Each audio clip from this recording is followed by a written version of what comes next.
Welcome to our community. Susie Thomas with you this morning. We're visiting with legendary coach Jack Hazen from Malone University. Good morning. Good morning. So you're here because word on the street is that you have been coaching at Malone for 50 years. Yeah, I can't believe that, but they tell me it's true. So you coached in utero, huh? How's that happen? I don't know.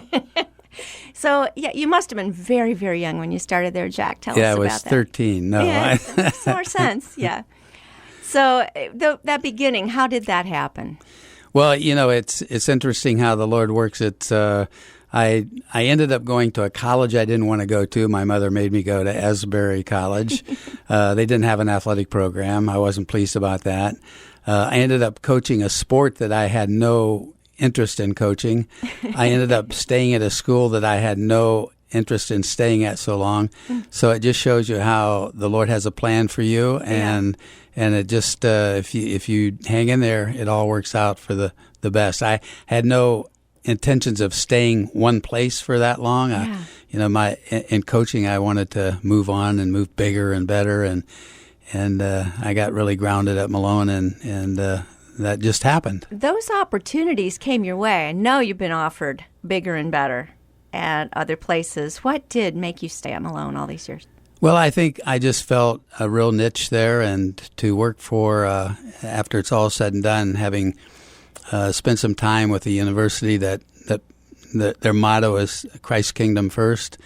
What better place, and looking back on my mother, who's not here anymore, but she would have been very proud that I chose that and that I ended up being there for that long and doing the things that I'm doing. It's just been a real blessing. Her end game for you is interesting. The reason that she wanted to send you to Asbury, she had some plans for you to be a pastor. Is that right? Yeah, she had graduated from Asbury, and most of the men that went there at that time were either going into the ministry or the mission field, and so that was her hope for me. And I greatly disappointed her in my interest in physical education and athletics. And but when it's all said and done, I think God has a plan, and she would have been pleased with how it all worked out. Very much you've had a ministry and that you've been in a mission field. Sometimes it just doesn't end up looking the way we expect it to, but my goodness, you've had a ministry with countless young men and women running at the college. What was your sport? What did you used to like to do? My sport was football. I wanted to be a football coach, and I went to Marlboro High School, now Marlington. It was a small school, and I thought that was my sport, and I was just so in love with it. And after even graduating from Asbury, going to Ohio State and getting a grad assistantship, I got to know Woody Hayes. Wow. I used to come over and play handball with us, looking for a partner, someone to play handball with him at various times, and I would always volunteer. And he actually ended up getting me my first job at Mount Vernon High School and coaching football under who he thought was the best coach at the time in Ohio high school football. And, 1 year having coached football in the fall, I was approached by the principal who wanted me to ask if I could coach track and field because they needed a track coach. And my response was, I don't know anything about it, but I'm single. If it pays money, I'll give it a try. Yeah. Not knowing that would be my life's passion. Yeah. The thought of Jack Hazen ever saying, I don't know anything about running is hilarious, really, when you think about it. Well, I learned that first year in high school that football coaches had to be tough and mean, and that's not my personality. True. And so I gravitated right away to the relationship I had with my athletes in track and field, and later on, a year later, in cross country, and just fell in love with the sport. So many people have been taught by you how to do it, how to coach it, how to run themselves. Where did you go to learn it? Well, I took advantage of all the clinics that I could go to and opportunities to learn, and I had the good fortune of getting to know early on a great coach, one of probably, I would say, the best distance coach in the world, certainly in America. He started coaching education in USA Track and Field, and he was a coach at Adams State College back in the day, and Dr. Joe Vigil. He was a physiologist, a brilliant mind. And I became friends with him over the years. I've known him for over 45 years now, and at age 88, he's still coaching elite athletes. Talked to him last Friday. He was in an airport getting ready to go to an event in California to watch two of his Olympic athletes run, and he's just an amazing mentor. And I've learned basically everything I've learned and done has come from him in some way or fashion. And there's so many more people who say that about you. And you just mentioned the Olympics. Let's talk about the 2012 Olympics in London. You were the long-distance coach. That's an amazing thing, first of all, to anybody have on their resume. But what was the experience like? The experience was awesome. And again, I think, I don't know for sure because it's you're selected in secret ballot, and you don't know how it all went down, but I'm sure, again, Dr. Vigil had a hand in it because he was a two-time Olympic coach. He's coached on 28 U.S. teams internationally.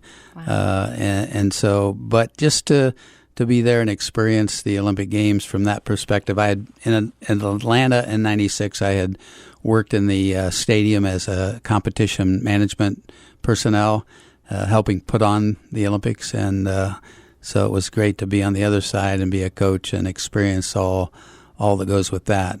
You got to do the marching in, right? You were in that parade part? Well, actually, at my celebration last week, I wore my opening ceremonies outfit. Wow.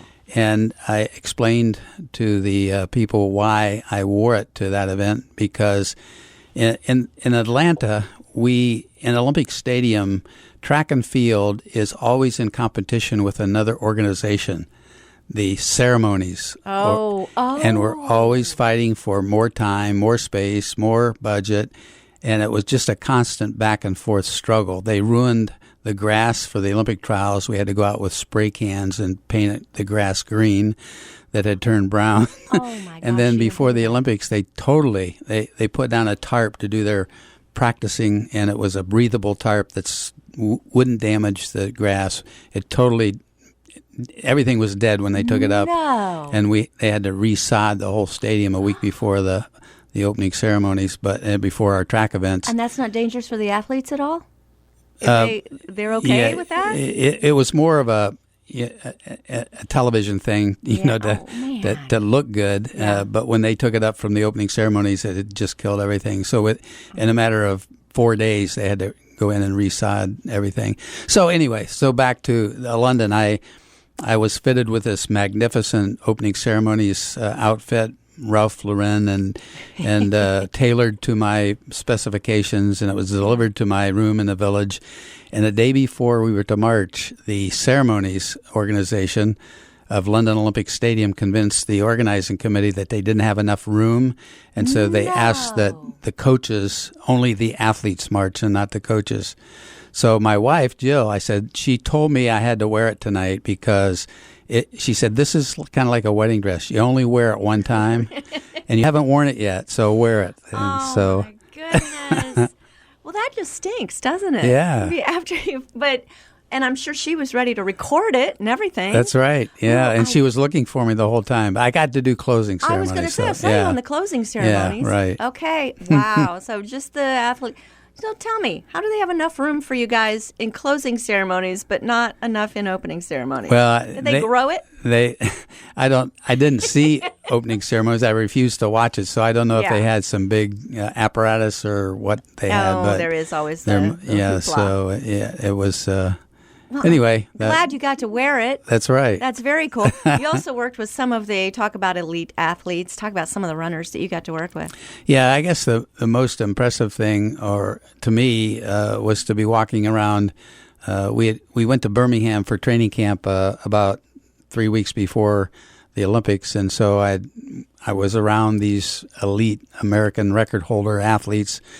And to be walking down the runway or on the track and have somebody yell, "Hey, coach," and turn around and it would be Galen Rupp or, some American record holder. And I'm going, wow, he just called me coach. I can't believe it. I better pinch myself.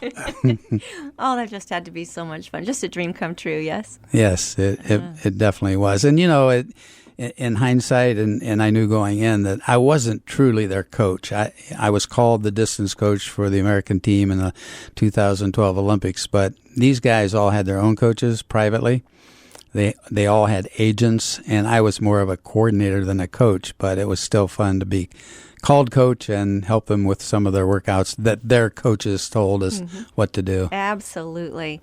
You've also gotten to work with some pretty amazing people as well coaching at Malone and that have gone on to qualify for Olympics and so forth. Talk about some of the young people you've gotten to work with. Well, way back in the day, I had a pole vaulter, and I wasn't the pole vault coach. Ralph Schreiber is kind of a pole vault legend in this area, and he was my assistant coach, and he got us a guy from St. Ignatius High School in Cleveland, and he was 13.6 out of high school. He ended up jumping 17.8 for us and went on to Athens and won a gold medal and set an American record, Olympic record, and a world record in the pole vault. And so that was a thrill.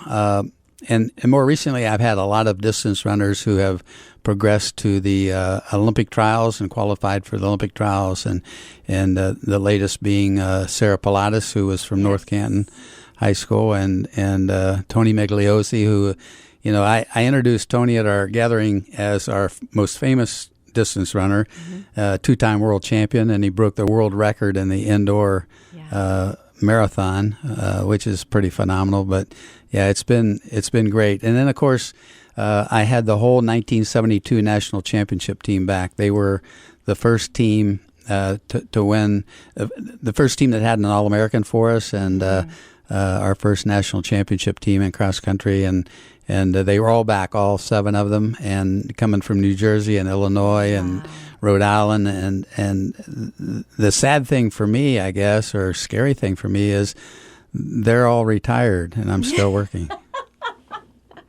The really interesting too, kind of like was it in the mid 2000s that you had a team go national champion 3 years in a row? Correct, yes. And they kind of were looking at that 70s team. In fact, I think they all grew their hair kind of like 1970-ish looking. That's right. They didn't get a haircut until they won the national championship, just like the old Then they won the 3 old of guys. them. Yes, 3 in a row. That's right. To three-peat. Talk about those guys. Oh, that was a phenomenal team. They 2 of them were from the same high school, Field High School. That's amazing. And they were not only good runners but brilliant students. One's a dentist and doctor, and one's a physical therapist, and they've gone on to do great things other than just running. So that was very exciting. Did they keep on running? As you hear from these people? Of the 7 that ran in 72 on the 72 team, 6 of them are still running. Believe it or not, one of them had knee surgery and knee replacement and hasn't been running. But 6 out of the 7 are still running, and they were running over 100 miles a week back in those days. Our training has changed more. It changes every year, but we used to believe high mileage was the key, and so I guess we look back and think that we're pretty lucky that they all weren't injured back then, because I only basically had that group and didn't have any extras or subs. So it was, and that team probably, I told the gathering last week that it's probably the most exciting team, even though the team that you mentioned three-peated. But the first time we were hoping to be 20th, top 10. We were 20th the year before. So our goal going in was to be in the top 10. And back in those days, they didn't have computers, so it took a long time to get the results out. And so we were in suspense for about an hour and a half, and they counted down from 20.